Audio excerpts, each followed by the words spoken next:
Hi, everyone. Welcome to the Power Hungry Podcast. I'm Robert Bryce. On this podcast, we talk about energy, power, innovation, and politics. And I'm pleased to welcome, for his second appearance on the Power Hungry Podcast, my friend Joel Kotkin. Joel, welcome to the Power Hungry Podcast. My pleasure. So, Joel, you know you've been on before, and so you know that guests introduce themselves. You've got a long CV and written a whole bunch of books, but you have 45 seconds, 60 seconds to introduce yourself. Please get to it. Well, I'm a presidential fellow at Chapman University. I'm executive director of the Houston-based Urban Reform Institute. And I've written 10 books. The latest one is The Coming of Neo-Feudalism, which is unfortunately becoming true faster than I ever imagined. Well, okay, then good. And you've also written something I just was looking at. You also wrote a shorter piece called The Rise of Corporate State Tyranny, which I want to talk about as well, because you use the word fascism in there quite a fair amount, and it's one word that I shy away from, but nevertheless, we can. Well, I can discuss that. One of my big influences was a class I took on Italian fascism, because when you study Italian fascism, you get it without this sort of Hitlerian racist aspect, which only came very late in the Italian case. Okay, but we're getting ahead of ourselves. So what I want to talk about today is your essay that you wrote with Hugo Kruger in Quillette. It was published March 9th. It's called The New Great Game. So we've been doing a number of podcasts lately that are focused on Ukraine and Russia. And I thought this essay was quite good in that you really went to the heart of what thinking about the issues around how this Russian invasion of Ukraine is going to reshape geopolitics. So you said that that you're making the connection between the great game of the 19th century, which pitted Britain and Russia over resources. But you're saying now, you said the players have changed. Today's great game sets the stage for a new conflict, the duopoly of Russia and China with their associated allies like Iran and Venezuela against America and the democratic West. So jump in from there, if you don't mind. Explain how you think this is going to result, this murderous and just unbelievably sad invasion of Ukraine by Putin and his military. How is this resetting global politics? Well, I think it's several things. One, of course, you now have, for the first time since the collapse of the Soviet Union, a alternative system to the US and its sort of, if you will, neoliberal ideology. And that is what I call the duopoly, which is now very clear between China and Russia, which is almost, when you think of it, it's very congruent. The Russians have some good technology in the space and military, but they also have enormous natural resources. China has technological resources, but it also is the manufacturing center of the world, and it desperately needs what Russia has, whether it's wheat or whether it's oil. These are things that this duopoly works on. And so what you essentially now have is the beginnings of a system where, for instance, you will be able to pay for things in yuan. You will not have to use US dollars. That changes the game in a big way. I mean, I got to believe that we're fundamentally headed into a world in which these autocracies have been on the rise in one form or another for at least a decade. And now they've really gained sort of a critical mass. Again, most of this is China.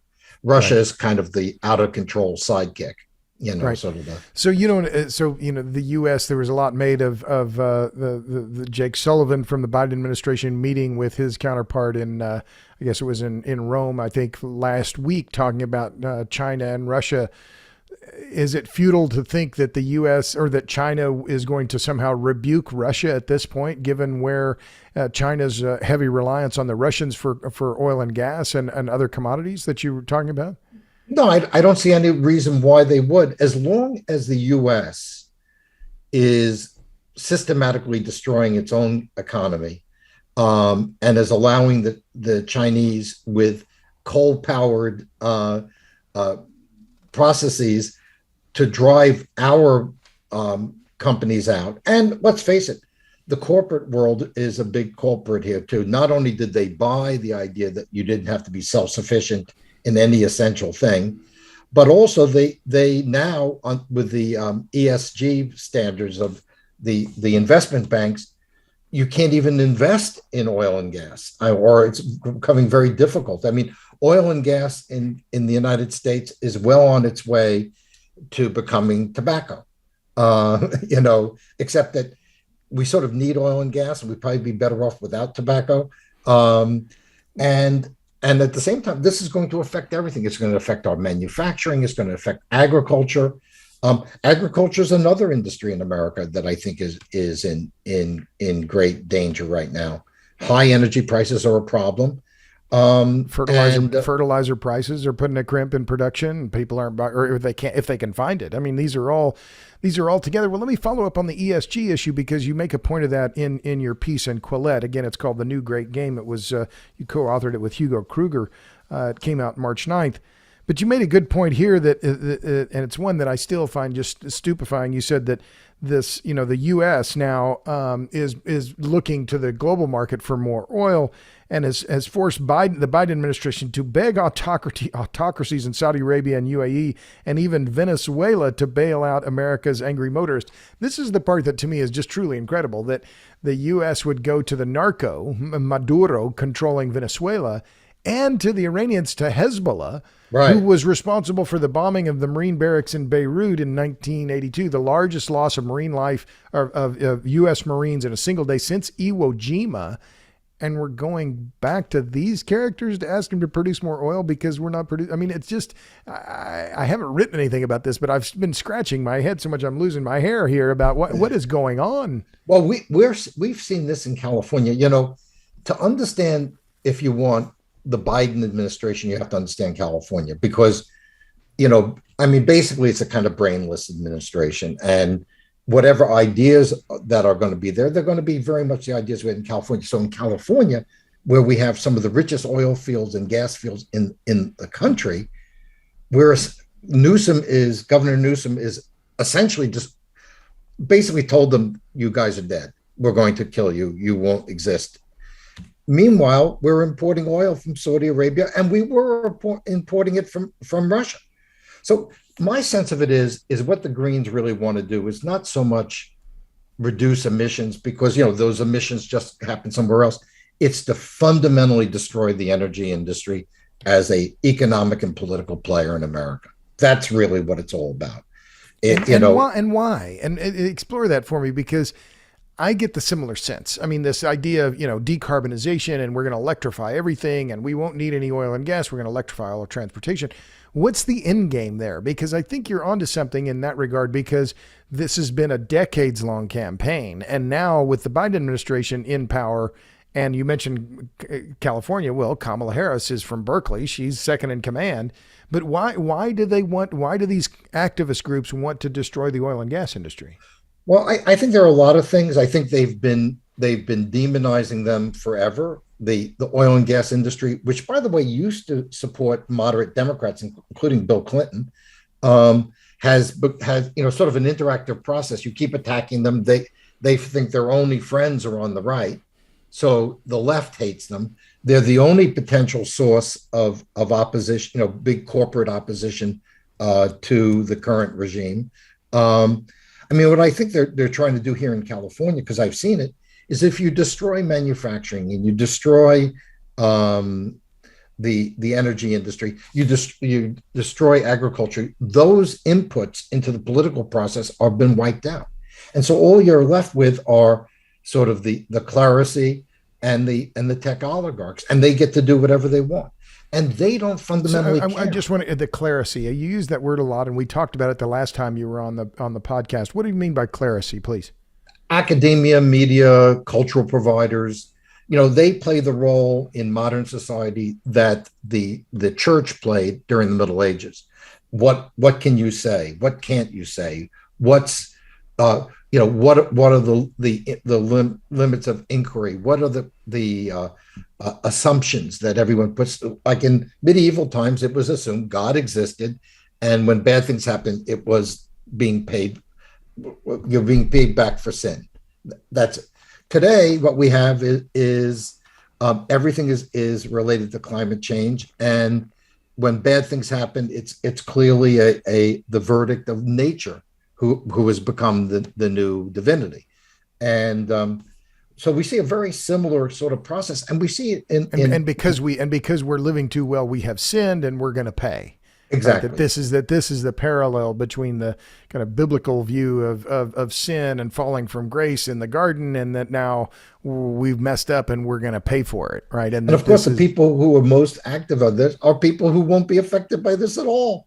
These are the wealthiest people in the country. I mean, that's the environmental movement from the beginning has been a movement of the upper classes. Now, not that everything the environmentalists want isn't important. I think there is a lot that's important. But this is a group that is insulated from things. Does it really affect a trustafarian environmentalist in the Silicon Valley or San Francisco? Does it really affect them if the price of gas is $20 a gallon? They don't have to drive that much, instead of $5. Yeah, it doesn't matter. Look at and this electrification. Think about the class implications here. I just got a report that was sent me, which basically it's from the state, and they said about 80% increase in electricity generation we're going to have to electrify. Well, we're never going to get 80%. We're reducing our capacity, as you well know. Right. So I think the end game is that cars will exist largely for the upper classes as they did in even to the 1920s, and that most of the rest of us will be stuck with Ubers or waiting for the bus or something like that. I look at Teslas. If you go to when I go to prosperous parts of Orange County, I see lots of Teslas. Right. When I go to working class Hispanic Tucson, I don't see any. So basically it's an agenda which is really almost inevitably going to widen the class divides. Well, and we've talked about that before, and it's something that I published on this before, and including my piece in the Wall Street Journal a few days ago about this class divide in California over energy. But let's jump back to your Quillette piece, because I think you make some other points here, and it's about ESG, and there's similar themes here that you've been writing about for some time about that, in fact, this push for the environmental social governance push, the decarbonization push. You make a point in your piece in Quillette, you and Hugo Kruger, that this is, you said, like Russia, China can thank the ESG movement for all of this, that firms like BlackRock insist developments meet their net zero obsessions. So it rhymes too with what I see happening in Europe and what other guests, John Constable, Benny Pizer, have talked about on the podcast, Europe's unilateral energy disarmament. Is that what the U.S. is doing now in the face of all, with the FERC ruling on natural gas pipelines, with the ESG? It seems like you're saying the California model is what the Biden administration wants, but the California model followed the European model. How similar do you see all of this? Well, and what I find interesting is the Europeans at least have the common sense to say, well, maybe we ought to change and have a different attitude. And the Californians don't? No, because weirdly enough, I just think that we have a situation now where where what we're doing is it's not so much the energy removal, which is obviously a problem, is if you're going to allow China a free ride to at least 2030 on emissions, which is what they basically have. Right. That means that you have to compete, with somebody whose costs are lower than yours and whose ability to produce products at a lower price is much greater. So, essentially it's like China's playing a fantastic game of the old Muhammad Ali rope-a-dope.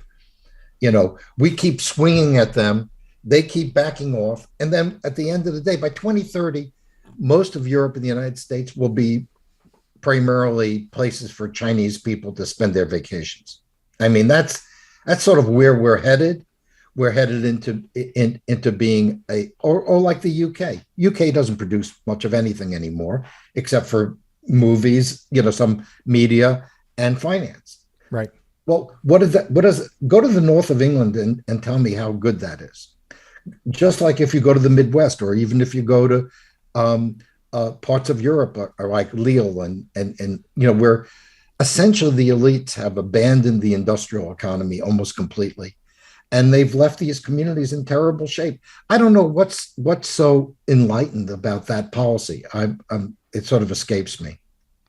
Well, but let me push back a little bit, because Mark Nelson made this point on the podcast a few weeks ago and I think it makes some sense. Now, of course, European nat gas prices have come down. They were at 70. The front month price was over $70. Today, it's at something like, today's May 21st or March 21st. It's about $30. So 6x, almost 7x what it is here in the U.S. But isn't it possible that this upset with the Russian invasion of Ukraine, with Europe behind the eight ball and not able to get cheap hydrocarbons, that we see a reindustrialization, and this is one of your other themes in your writing, that we see a reindustrialization of the U.S., a lot of foreign capital coming into the U.S. because we still have low-cost energy? Isn't that a possibility as well, that would be a counter narrative to what you're, because I would know no one's ever going to accuse you of being an optimist here, Kotkin, but I mean, if there is a possibility of some bright something positive coming out of this, that in fact the U.S., for all of its faults, might actually be the destination for a lot of industry because they can't make it in Europe. Well, I think that's true. And of course, there's a lot of it that's now being done in China that can be done here. I mean, there's no huge technological barrier that makes it impossible. Right. If we had a ruling class that favored the United States and cared about its own citizens, I would say yes. I mean, it makes complete and total sense to reindustrialize and to say on energy. My position, which I've said in California, is okay. If we're instead of buying oil from Saudi Arabia, let's stop buying oil from anyone, and let's see how your BMW does next week. To me, the hypocrisy of essentially saying that you can buy oil from somebody else, but not from us. You can buy a product made with coal and other dirty fuels, but you can't. But you're going to penalize places where the environmental controls are much greater. You're just creating this situation where Western countries, the more environmentally conscious and less authoritarian countries, are putting themselves at a tremendous disadvantage. I think what we need, and I wrote about this recently for Claremont, is we need a kind of new nationalism. I mean, what would Teddy Roosevelt be doing right now? Right. Would Teddy Roosevelt be trying to shut down natural gas production and going on a bended knee to Maduro? I don't think so. And I think that's where we're missing. I mean, and I'm coming from the perspective of, whether it's a Harry Truman, it doesn't have to be a Ronald Reagan. It certainly doesn't have to be Donald Trump. Right. Well, you made that point in this, I don't know if it was, you write a lot, Joel, and I was trying to remember whether it's your American Mind piece or in the Quillette piece, but you said that, here it is. It's at the end of your Quillette piece. You said, sadly, it's difficult to identify Western leaders who might provide the liberal democratic world with some backbone. There is no one who resembles Churchill, Roosevelt, Truman, or even Reagan. And meanwhile, Biden, my question is, I definitely agree with that. I love your mention of Teddy Roosevelt, going to the narco Maduro on bended knee, trying to get the Venezuelans to produce more oil when PDVSA, the national oil company, has essentially been looted. I mean, it doesn't exist. They don't, the country has fallen apart completely. So the idea they're going to ramp up any kind of oil production in the near term is nuts. But my question is this: can the U.S. recover when we have what is clearly a leadership vacuum in this country? I mean, I say it with no relish, but Biden, I don't think he knows what day it is. And how do we create, and I know where you're going with this new nationalism, how do we create that with this leadership vacuum here in the U.S.? What are going to be the rallying points that are going to unite the left and the right on this? It's a good question. I'm not sure I have the answer. There aren't a lot of good candidates. You think in the Democratic Party, I mean, obviously Joe Manchin is not going to be the Democratic nominee for anything outside of West Virginia. There's even though he's arguably the most powerful politician in America, you're saying that he wouldn't, because that's an interesting. I never really thought about Manchin running for president, but I mean, he is a moderate, but he's from a small state, right? But Bill Clinton was from a small state too, and yet he did okay. Excuse me? And he did okay. He did very well. Yeah. But Clinton was a figure who had his figure in both the progressive world, but also in the traditional Democratic world. And coming from Arkansas, he knew that you just can't push the kind of agenda that Biden's pushing. I don't understand why Biden, of all things, not only that he went to the left, on the economics, I could understand some of it, but why he felt that he had to embrace the Green New Deal and, sort of this bizarre net zero stuff. I'm not saying you don't want to get there eventually, but, if the United States gets to net zero in 2055 instead of 2035, what would be the results of that on the climate, since almost all the new emissions are coming not from us and not from the Europeans, but from the Chinese and to some extent the Indians. Right. So, I think that I look around. I mean, I do see some Republicans like Ben Sasse, who might be a reasonable candidate. The problem is so many of the Republican aspirants are trying to be junior Donald Trumps. And we got Biden because of Trump. That's what people don't understand. A human being would have beaten Biden. Right. But a toxic figure like Trump was the only one who could lose. And he's the only one who could lose to whatever person the Democrats put up in 2024. Right. Well, so, but you're just back to this idea about what would be that more centrist platform, but it would have to be a pro-energy platform. It would have to be a platform that says climate is a concern, and this is my phrasing, climate is a concern, it's not the only concern. Right. And now in particular, after Russia's invasion of Ukraine, I mean, even if Putin said, oh, sorry, we'll go back home and, everything's okay, it's going to be a long time before Russia gets integrated back into the global economy. So meanwhile, we've got this big hole in the hydrocarbon sector for both coal, oil, and natural gas used to be coming from Russia.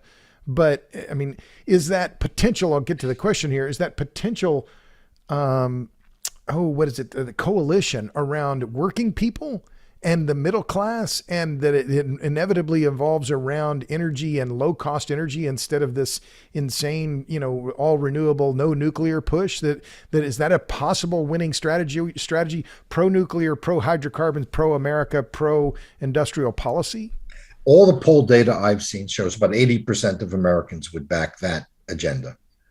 Oh, right. Yeah. You cited that in the recent, that's, and yet we don't hear, all we hear from the Biden administration is that we hate oil companies. Oh, we're going to tax them now because they're making too much money. I mean, it just seems like I've used this line before, but Biden and their crowd had lots of tactics, but no strategy. Well, there are two things that are happening. One is on a class basis, which is we've discussed, which is these policies are ruined. It's not just the people who work in oil fields, but people work in manufacturing, people trying to heat their homes, cool their homes.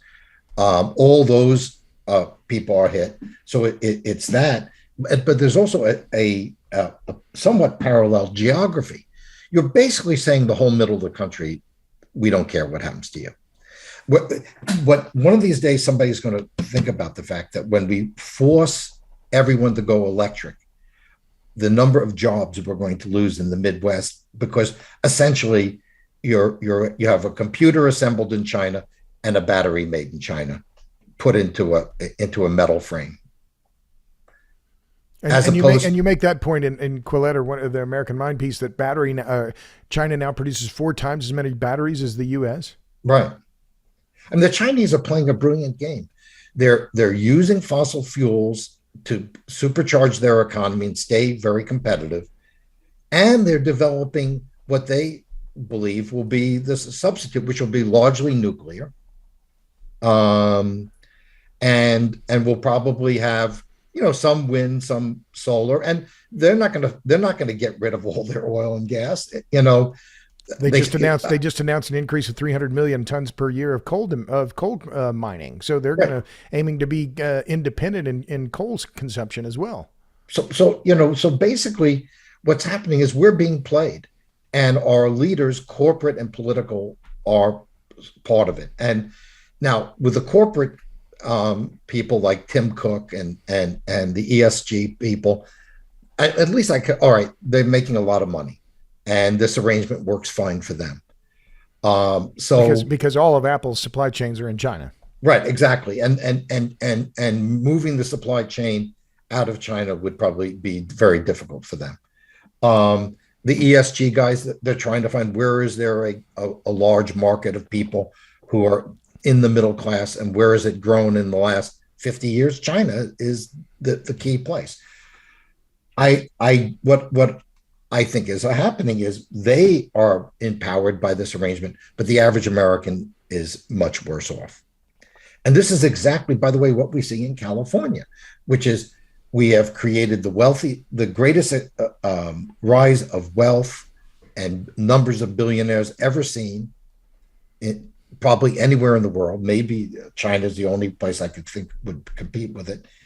And at the same time, we have the highest poverty rate in the country, and we have the highest overcrowding rate. I mean, you can go through the whole litany, and the bottom line is, again, I keep saying California on energy and a lot of things is the test case. This is why you can't. How often do you read in the New York Times about California's poverty, or the fact that California has the highest unemployment rate in the country? Unbelievable. How can you screw up the best piece of real estate on the planet? It's an amazing accomplishment. I mean, no offense to my Texan friends, but California is infinitely nicer than Texas, naturally speaking. The climate is much, much better.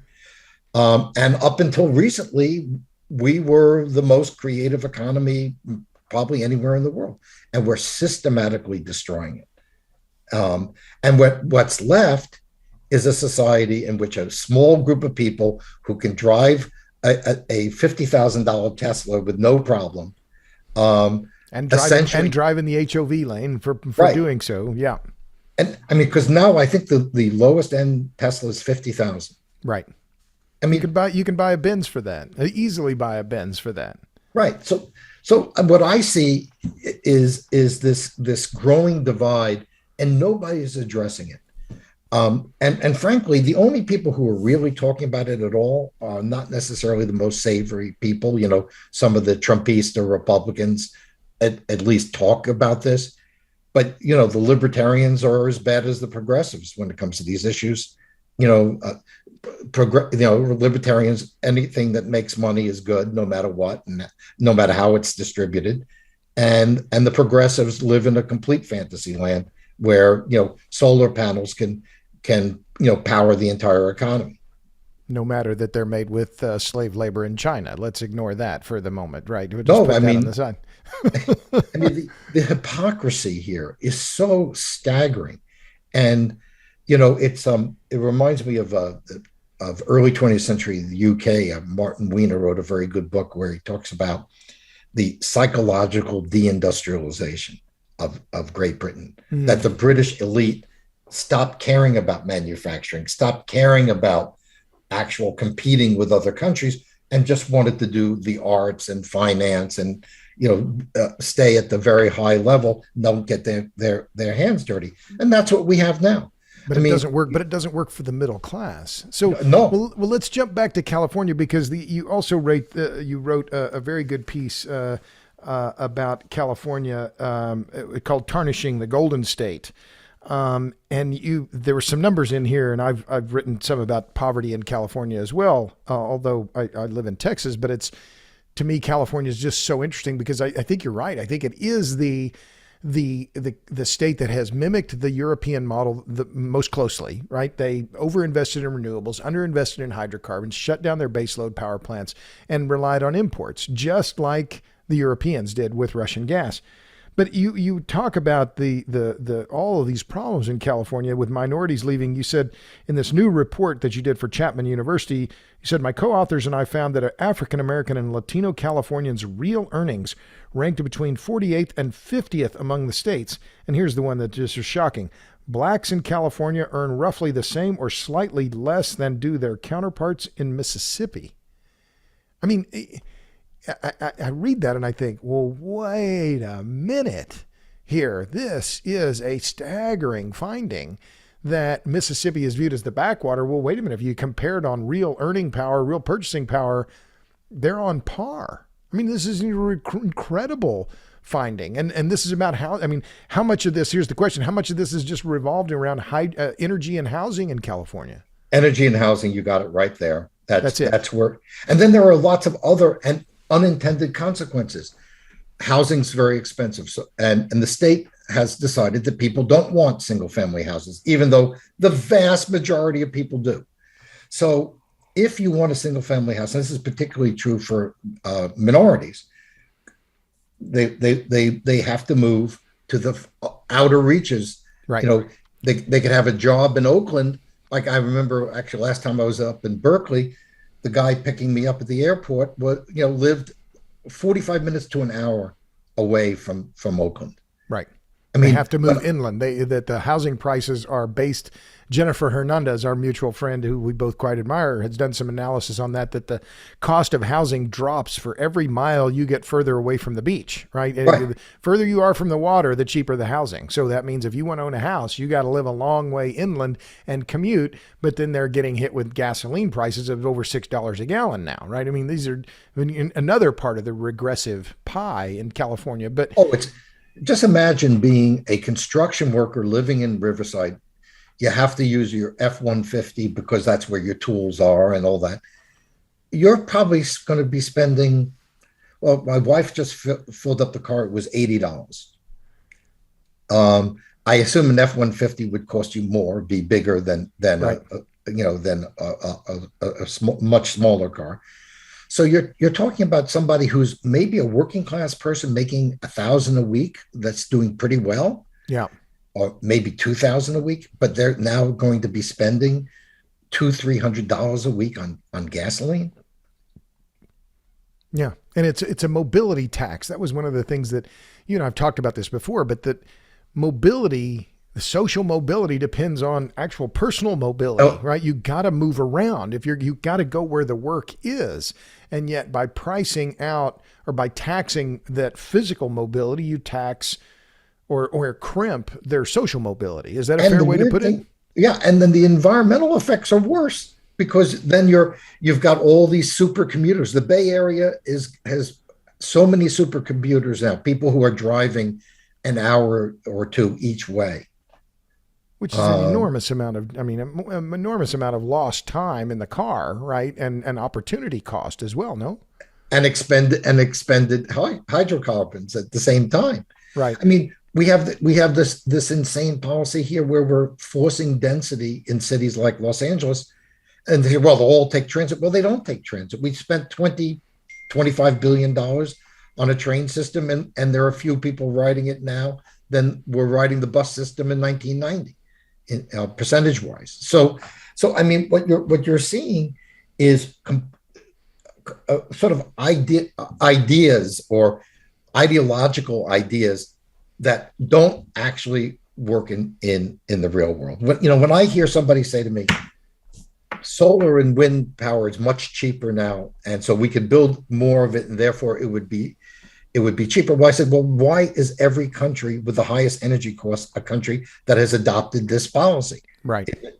Is there some reason why, the consumer doesn't care how much of the energy came from a nuclear power plant or a windmill or a solar panel? They care what is the cost of electricity. Right. So what I think we're going to end up with is we're going to have an all-electric grid that's going to be incredibly expensive. And we're going to go back towards the Middle Ages, towards things like having a house or having an adequate energy supply or reliable energy will become the province of the rich, and the middle class will no longer get it. Robert Gordon, in his great book on the American economy, he makes this point. We were democratizing capitalism to an incredible extent in this country, so that the average person had a standard of living that was higher than any time in history. And now we're regressing, and we're doing it on purpose. And that is unconscionable in my mind. And regressing on purpose because by policies that make energy more expensive. Well, make energy more expensive. And we'll see the same thing with water here in California, which is always a big issue. Right. You'll see it on things like labor regulation. You'll see it in lots of different ways in which we will make the entrepreneurial economy more difficult, and make manufacturing more difficult. Eventually, I mean, I could see the day, in 2030 when, basically people will essentially get their stuff to Arizona as fast as they possibly can. I also think, by the way, that our energy policy on the ports, something that we've talked about in the past, is driving people to Houston and Tampa and Norfolk. Right. So to put it more bluntly, I guess, or succinctly, then it's this administrative state that's just strangling the economy. Right. And the administrative state is in full bloom here in California. In some other states also, but here it's very intense. And what Biden is doing is he's bringing that regulatory state and the same ideology into Washington. My sense of it is that when the Democrats, I think, will likely get clobbered in November, unless somehow Biden goes with a six gun and shoots Putin in the Kremlin, but I don't think that's likely. we can hope, but I doubt that will happen. But nevertheless, but what I think will happen is then there will be a call for an administrative state, which is I think democracy in this country is in serious trouble. We elect a new dictator every 4 years is what's happening. Ouch. Let me stop you there for just a second, because we've talked about some of these things, but I think let me first ask you about California. So now we've talked about Russia and China and the Great Game and this alliance, which is fundamentally really about energy and raw materials, right? With Russia being the provider, a lot of those, in China doing the manufacturing. And there's parts of this that rhyme with what you see in California. But let me ask more specifically. So we have a mutual friend, Michael Shellenberger, is running for governor. Handicap that race for governor in California. What do you think happens there? Newsom wins. I don't think. I mean, I like Mike and I'll vote for him, but I don't. And he's a liberal Democrat. He's not a conservative at all. Right. But what's happened? But he sounds like a conservative, though. Well, because what's really happened changed his. Well, I mean, I when I've heard him speak, I haven't talked to him in quite some time, but there's a religious element to what he's talking about, and a kind of a call to serve. There's something very inspiring, and I have great respect for him, but can he raise the money? I mean, he'll need tens of millions of dollars to make a credible showing. No, the problem is what we'll end up with is a Republican who will get 35% of the vote, and Newsom will get 60%. I think that's probably what we're going to see. He may have an absolute majority in the first round. I mean, that's entirely possible. I mean, the problem that Shellenberger faces is the same problem that someone like me, whose only political affiliation in my life has been Democratic. I became an independent 5 years ago. But, the bottom line is, if you're a dissenting Democrat, you are set into the digital gulag. How much voice does Mike Shellenberger have among Democrats and in the mainstream media? I would say close to none. I mean, the digital gulag. I mean, they never heard. I mean, that. What happens is people like me or Mike Lind. I mean, there's a bunch of us, Matt Taibbi, Andrew Sullivan. I mean, and even now Bill Maher. What happens is you break from the party line. You're in the cornfield. You no longer exist. Look, I had the experience of one of the progressive magazines did a special on neo-feudalism and never mentioned my book. I'm saying that I know I have the best-selling book ever written on neo-feudalism. It's not even close. Right. And it's not, I'm too old to give a shit, to tell you the truth. I mean, people are what they are. But what it shows you is that if a young person, like a relatively young person like Mike, or somebody like Mike Lind, or people, Andrew Sullivan, these are Glenn Greenwald, right? These people who are coming further from the left than me in many cases. But if you dispute the orthodoxy, you're probably better off being a right-wing Republican, because the worst thing is somebody who's an apostate in their view. Right. Yeah. When I always say to my, when I'm working on stuff, I said, I almost always attack from the left, like Jennifer Hernandez does. Yeah. I say, your standards are better quality of life for the average person. Isn't that what the Democratic Party was supposed to be about? Right. Be in favor of the poor and the working class. And yet they've been, as you've said, become the party of the, I mean, is it fair to call them oligarchs now in the United States? That it smacks of Russia, right? The term oligarch, but in terms of wealth and in terms of removal from the everyday working class, it sure seems to be appropriate. And the ability to control every industry. So one of the things I also has happened is I think the oligarchs see in the energy transition another opportunity for them to essentially invest in something that's going to be subsidized and, guarantee a profit. Uh-huh. And certainly the investment banks. I mean, look, there's a reason why Elon Musk is the richest man in the world today. It doesn't come because Tesla's selling so many cars. They're selling a lot of cars, but there's no way he should be, that Tesla should be valued more than Toyota. I mean, the reason he is because the government has said, they said we're all going to go all electric, and he's the leading innovator in the electric car business. So he's been the most successful at rent seeking. Right.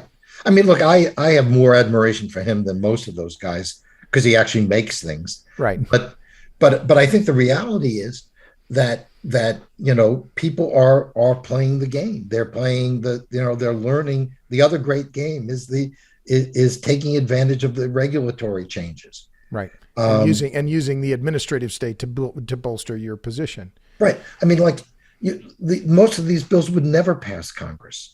Right. Because they know that that Democrats and Republicans alike know, don't vote for a gasoline tax. But if you do this other thing over here that doesn't require a full-on vote, and then so let me talk about this. So we've talked about California as this test case, and as California as the leading example of what this experiment, and that you've said the Biden administration wants to take it national and make this national policy. But in many of the pieces you've written recently, including the piece in the American Mind, and it's actually, I found this in your recent monograph, The Rise of Corporate State Tyranny, you talk about nationalism, and you talk about a new kind of nationalism. So what does that look like? Because it's going to require, in some ways, emulating what China has done with industrial policy. So how does that work? And how does it not become the kind of fascism, because you've used that term as well, that you loathe, right? How does America become much more like Japan, a country that embraces industrial policy with a purpose without it becoming corrupted? Well, I mean, everything will get corrupted at one point or another. But okay, fair enough. But I do think that a nationalism. Look, we had nationalism. We won World War II and the Cold War with nationalism. I mean, in many senses, it was a sense of, if you will, national purpose. Right. It doesn't have to be a surveillance state, whether it's run by the oligarchs or run by the Chinese. It could be, all right, we have as our goal, for instance, that we are going to be self-sufficient in these fields, medical devices being one of them. We saw this during the pandemic. Right. You couldn't get masks. Even now they mail out test kits made in China or made in Korea. What the hell are they thinking? The capacity to you could make masks. It's not rocket science to make masks. Right. If the government said our priority is to source materials and nurture industry, that goes back. That's not un-American. It goes back to Alexander Hamilton. It's a concerted effort at reshoring, I guess, would be. Is that the most succinct way to put it? A concerted effort for reshoring, but then that's going to require government subsidy, right? I mean, it's going to require a stronger hand of government in picking winners. And I'm not doubting what you're saying here. I'm just trying to envision what this looks like in the various sectors. Well, you certainly can do a lot of industrial support that goes to everybody. So you're not necessarily picking winners and losers. You can build the infrastructure. I can tell you where we're really screwed up is on the education side. One of the things that executives say to me is, yeah, I would love to build this in, Ohio, but it's very difficult to get the skilled workers. Now, Ohio is doing a great job beginning to address that. But in California, try to find a 25-year-old machinist in California or New York. I think you'd not do very well with that. We don't have a labor force from the top to the bottom that's focused on production. We could shift those priorities. So I think there are many areas where you could do this without having, sort of a heavy-handed industrial policy. But what you can say is, look, here's one of the things Mike Lind and I have written about, which is if China's not going to allow us into their market, why should we allow them into ours? If they say you can't export X because we're developing it here, then say, okay, you develop it there. Just don't send it back to the U.S. Right. We have seen this for almost 40, 50 years. And the reality is the ruling class in this country doesn't give a damn because it doesn't affect them. Their biggest upset with Xi was that he might have affected some of their investments, particularly on the tech side with his crackdowns. So I mean, the problem is we have to essentially replace the current ruling class, or at least put them in their place. And that ruling class extends from the oligarchs to Wall Street to the upper echelons of the bureaucracy. And that's who runs the country. And their interests and the interests of the average middle-class American are not the same.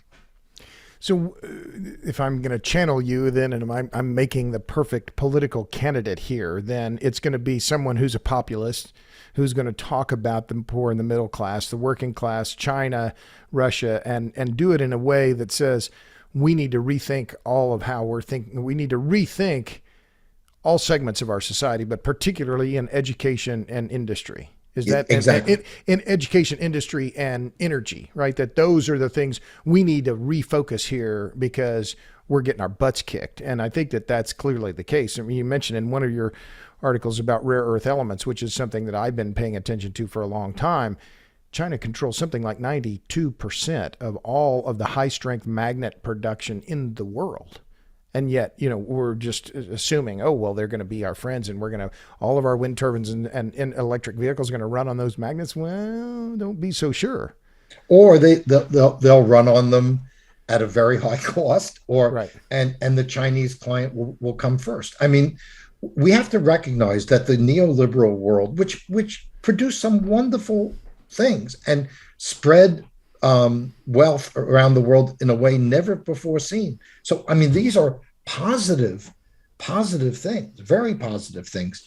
But just to be clear, but when you talk about neoliberal world, you're talking about greater embrace of human rights, social policy, free trade, open investment, pretty much mass immigration, all those things that in many ways worked for a long time. In history, it takes a long time for us to recognize what's going on around us. And as my late Japanese sensei said, the hardest thing is to unlearn the secret of your past success. And the open liberal regime worked brilliantly. I would say probably as late as 2000. And, there were problems all along, but it was still pretty well working. Since then, it's not working well. But you have a generation of people who have grown up, sort of insulated from the negative effects. Good question. So what's the next step then? What do we need to do now, Joel? I mean, if I appoint you and say, look, we need to change course, and we've talked about reforming education, industry, and energy, or running on those issues as key elements of a reimagined America, to rebuild the working class and industrial base in America. How do you sell that? What are the key ways you make that and you get 51% or 52% of the vote? Well, one of the things is you're not Donald Trump, and you make it clear that your vision of America and its working and middle class is a very diverse, multiracial middle class. You're not gonna blame immigrants for every problem that happens. You might want to control the borders, and I think the vast majority of people, particularly Hispanics, actually favor this. Yeah. But I think you need somebody who can cast America as I think it really is potentially, which is the most amazing experiment. We have never had a world power that was a diverse country. I mean, England at the time of its greatness, unless you want to include the Irish as diverse. England in its height was an overwhelmingly white country. Obviously, Germany was an overwhelmingly white country. Russia is still, particularly now, is an overwhelmingly white country. China and Japan have never had long numbers of immigrants. We have the possibility here of creating a world power that can really be an alternative to what the Chinese vision is. And it has to be said in a positive way. It's, I think that candidate may probably be best if that candidate was Hispanic, because I think that's where the opportunity is. And a Democrat. Or it could be a Republican. So if I'm reading this back to you, so it would be this idea of promoting. What rhymes with me when you talk about this, Joel, is this idea, and I've talked about it, that G.K. Chesterton said the U.S. is the only country ever founded on a creed. Right. And that this strength of America, there are a lot of things. We don't know enemies at our borders. We have a lot of natural resources, but it's the Constitution and the Bill of Rights. So so if I were going to read back to you, so it would be maybe a female Hispanic who's ready to stand up and say, we want a diverse, secular democracy in which we put the Constitution front and center because this is the bedrock. But we're failing the poor and the middle class, and I aim to change it. And that's exactly what we need. The closest we've had to a politician with those gifts in recent history is Clinton. Yeah. Because he wasn't high born, right? He was born to a single mom in not in a trailer park, but he was from Hot Springs or, in Arkansas. He wasn't born rich. So he had an affinity for the working class that I think, you could say that, I guess it would be unfair to Obama to put it differently, or, maybe Joe Biden, but I mean, it's a different qualitative kind of thing, it seems. And also Biden has been out of any contact with anybody in the working class, it seems to me, except for labor union representatives. I mean, you don't get the sense that Biden had, this whole idea of Uncle Joe and all that. I think that's not playing well. Because he's been in politics too long. He's been really his whole life. There's been and he's not, he didn't have, the Clinton ability or the Obama ability to communicate. Right. But I think there's going to be, I'm just finishing a piece now where I'm sketching out what's going to happen after 2022 in the Democratic Party, because the smart guys in the party, Carville and Rui Teixeira, they know what the problem is. Elaine Kmart, Bill Galston, they all know what the problem is. The problem is, has the Democratic Party gone so far in this progressive direction that there'll be no way of pushing it back. Because what bothers me, why does a John Tester from Montana support vote for a Green New Deal, given the nature of the economy of his state? Yeah. A guy who's supposed to be a populist. Right. I mean, this, Sherrod Brown representing working class Ohio.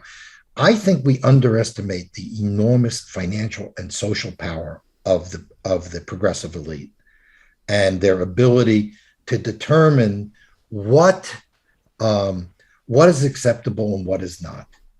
And that climate has to trump all these other issues, that this is the most important issue. But you mentioned Roy Teixeira. He had a great piece about that. What is it? Climate catastrophism is a loser. And you pointed me to that one. Well, so now, Joel, we've been talking for almost an hour, and I don't want to keep you. I know you've got a plane to catch here pretty soon. A reminder, a station break here. I'm talking to my friend Joel Kotkin. He's the executive editor of New Geography. You can find that at newgeography.com. He's also a presidential fellow at Chapman University, author of 8 books, including most recently, The Rise of Neo-Feudalism. You talk about what you're working on now. So, we're both journalism. I'm journalists. I've never had a real job. I've just been a reporter my whole life. You're crazy productive. I mean, I work hard, but I'm doing a lot of stuff. How many articles are you producing a week, and how do you do it? I mean, you're not a man, you're a machine. Well, about 2 give me the secret sauce here. Well, the secret sauce, for one thing, is not traveling. Traveling makes it much more difficult. This I know, yes. And then, what it is I have a really big historical background, so I can always sort of pull out of that things that would work. Yeah. Okay. So, but it's also, I'm from a different era. I'm from the newspaper days when I was a young newspaper reporter. You did 2 pieces a week. If you didn't do 2 pieces a week, you got chewed out. Right. Now, today's journalists I try and do about a piece a week, but but you're right. The travel, it's very hard for me to think and write when I'm on the road. It just doesn't, it's difficult. And also fortunately, I have the ability to essentially write pieces in my head, so that before I'm writing, I know what I pretty much know, because I've been gathering the data all along.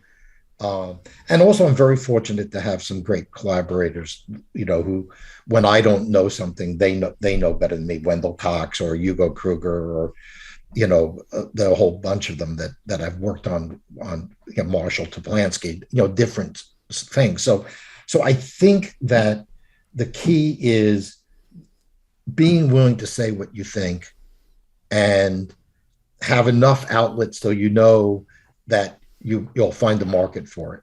And do you write what I find lately too is I have to write the headline. I've got to know the headline. Yes. I have to know the headline first in some cases before I can write the piece, because otherwise I don't have a hook. And it's just, fortunately, our generation, particularly my generation, I'm older than you. We had skills that are almost gone now.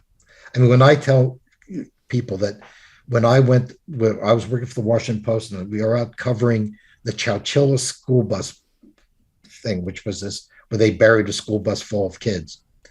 And I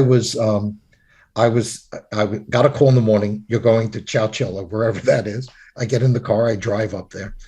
And, I had to dictate 40-inch story off the top of my head. Wow. With looking at my notes. Right. That skill is gone. I don't think there's anybody under the age of 70 who can do that.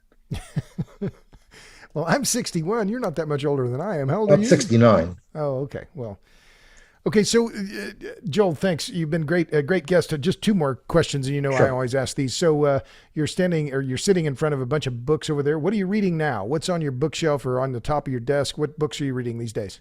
I'm reading Kyle Harper's new book on pestilence, which is really quite good. I'm also pestilence. Explain what that means. I'm not sure. Well, basically, Harper wrote a fantastic book called The Fate of Rome, in which you'll find this is worth your looking at. He basically traced the decline of the Roman Empire to 2 things: pestilence, that which during the period of Marcus Aurelius is really hit, and climate change. Huh. So rats and temperature. Right. I mean, basically, he said that it became harder and harder to produce the foodstuffs. Migrations were driven by climate change because the climate had changed and certain places had gotten dry. I mean, there's a whole thing that his follow-up book is basically making the point that we are probably living in an age of pestilences. That we're going to. And that's the title, Pestilence? No, I have the book downstairs, but anyway, it's Carl Harper. Okay. And then I'm listening to Arthur Herman's book on the Vikings, on the Viking heart, about the Scandinavians in America, which is, well, it's about Scandinavians in general, but towards the end he gets into Scandinavians in America. And since in a week I'm going to Minneapolis, I said, oh, why don't I read this? So, I read widely. I also read a lot of fiction, and I also read a lot of science fiction. Huh. And particularly, although the American science fiction's gotten pretty crappy, but the Chinese science fiction is really good. Huh. Okay. And it's one of the few places where you really get to see what Chinese people think the future is going to be like. And I'm telling you, it's not pretty. And it's not pretty for the Chinese either. Well, that's one thing we didn't talk about was Chinese demographics, but maybe we'll save that for another day. Because it seems to me one of the books I am having my students read is called An Excess Male. And it's by Maggie Shen. And she writes about how in the future, China is so worried about its shortages of children that women are now allowed to be polygamous, not men, but women. Wow. And this is all part of the one child policy now here years later that they're realizing they face this demographic cliff. But the biggest problem is that people in China don't have kids, the same reason they don't have them in Korea and Japan and Singapore and Taiwan. The government policy isn't going to get somebody to go have a baby when they're living in a 1-bedroom apartment and working 80 hours a week. Right. But there's nowhere no swing set for the kids. Right. So last question, Joel. So I joke, and it's only a joke that you're not the most optimistic person I know, but I also appreciate your clarity and your honesty on how you're reporting on these issues. But what gives you hope? What makes you optimistic? A couple of things. Well, actually, several things. One, I think the U.S. history has been that we've always been able to respond. We respond too late, but we usually respond. So there's that. I mean, we have as long as the Constitution's in place, the corrective mechanism is there. So that's one thing. Second thing is, I am very positive about the impact of immigration. There are bad parts about it, but Hispanic, Asian, African immigration, I think, is transforming the society, bringing good values into this country, a great work ethic. I mean, when we see each other in Houston, I'll give you a pretty good guess that your cab driver will be either from Ghana or Nigeria. But or Somalia. That was the case in Nashville a week and a half ago. Right. So, and we'll probably be in Minneapolis. We'll probably be some from Somalia. So the way the immigrants are there, if we don't indoctrinate them to hate the country, which drives me crazy. So I think that, and then the last thing with the Generation Z, I'm finding that my students, although they're still liberal, are much more open-minded, much less likely to want to censor things, and more receptive to whether it's on climate or gender or race, to look at things in 3 dimensions. So those are 3 areas of optimism that I feel. Changing attitudes among the very young, the impact of immigration, and the fact that the country fundamentally has a extremely valuable political infrastructure that prevents us from going too far. I mean, thank God that you have a system where, whether it's a Joe Biden or a Donald Trump, they can be restrained. Right. By the other parts of the government. That's something that Vladimir Putin or Xi don't have to worry about. And I'm glad that they do have to worry about it. So you did mention, and I'm going to be on a panel that you helped organize with Charles Blaine, the Urban Reform Institute in Houston. It's going to be at the Hotel Zaza in Houston at starting at 8 or 8:30 on April 1st. So if any of you are inclined or in Houston, then by all means stop by. You can get more info on that. Is it urbanreforminstitute.org? Yes. Okay, urbanreforminstitute.org.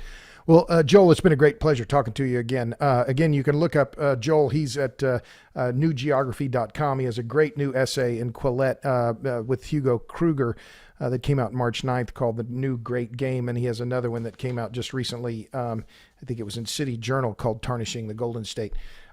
Joel, always happy to talk to you. Thanks for coming on the Power Hungry podcast again. My pleasure. Thanks. And thanks to all of you in podcast land. Tune in for the next episode of the Power Hungry podcast. Until then, see ya.